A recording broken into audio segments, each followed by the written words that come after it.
Bruno Donnet, bonjour. Bonjour Philippe. Tous les jours, Bruno, vous observez ici les grandes figures médiatiques. Et hier soir, vous avez donc regardé l'allocution télévisée d'Emmanuel Macron et vous vous êtes inquiété. Oui, effectivement, Philippe, je me suis fait du mouron. D'abord parce que le président de la République était très méchamment enroué. Ah oui, alors j'ai vu ça, j'ai pas vu ça à l'antenne, j'ai vu ça sur Twitter à 20h15.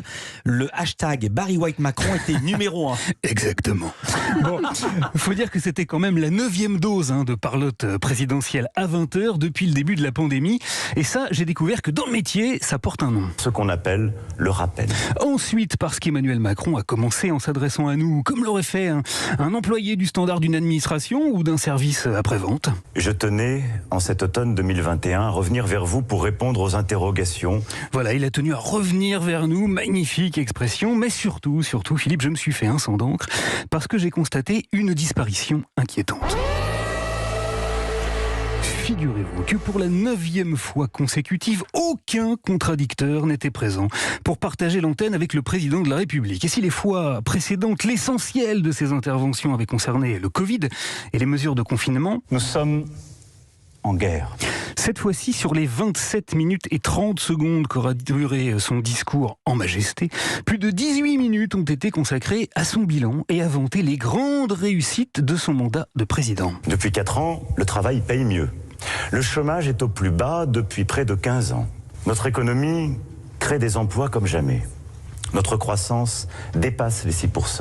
Alors vous vous souvenez, Philippe, de ce que dit le message de l'alerte enlèvement quand on a paumé le sens critique ? N'agissez pas seul.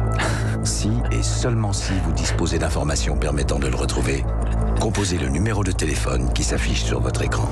Il nous invite à ne surtout pas agir tout seul. Eh ben ça tombe bien car dès hier soir, nombreux ont été ceux qui, à la télévision, se sont pressés sur les plateaux pour signaler cette saisissante incongruité. Côté politique, Jean-Luc Mélenchon, inquiet pour le décompte des temps de parole et pour la confusion entre la casquette de président de la République et celle de candidat, l'a fait sur l'antenne de BFM TV. C'est une situation qui met en cause en quelque sorte la loyauté de la campagne présidentielle. Ça va être comme ça jusqu'au bout. Jusqu'à quand ?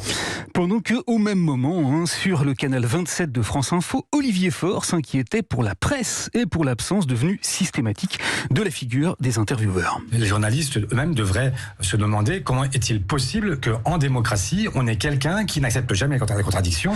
Voilà, alors Olivier Faure peut se rassurer, les journalistes n'ont pas manqué de remarquer et de regretter leur disparition. Natacha Polony s'en est amusée dès 21h. Le fait de ne pas être interrompu par des journalistes, c'est sûr qu'il est peinard. C'est-à-dire que là, il risque pas d'être bousculé. Il n'y a aucun problème. Et Nathalie Saint-Cric l'a fait remarquer dans le 20h de France 2, sitôt l'allocution élyséenne terminée. Emmanuel Macron a eu tendance à user, voire abuser de l'allocution 20h. C'est certes très efficace, mais c'est surtout sans contradiction. Alors voilà, en se livrant hier à sa 9e prise de parole totalement solitaire, le président de la République s'est adonné à un exercice politiquement habile, mais dont l'aspect suranné et hautement manœuvrier n'aura finalement échappé à personne. Car oui, Philippe, en utilisant le Covid comme un splendide cheval de Troie, Emmanuel Macron a fait semblant de venir nous dire « Vaccinez-vous ». Pour mieux nous dire en fait, votez pour moi. Merci beaucoup Bruno Donnet, à demain.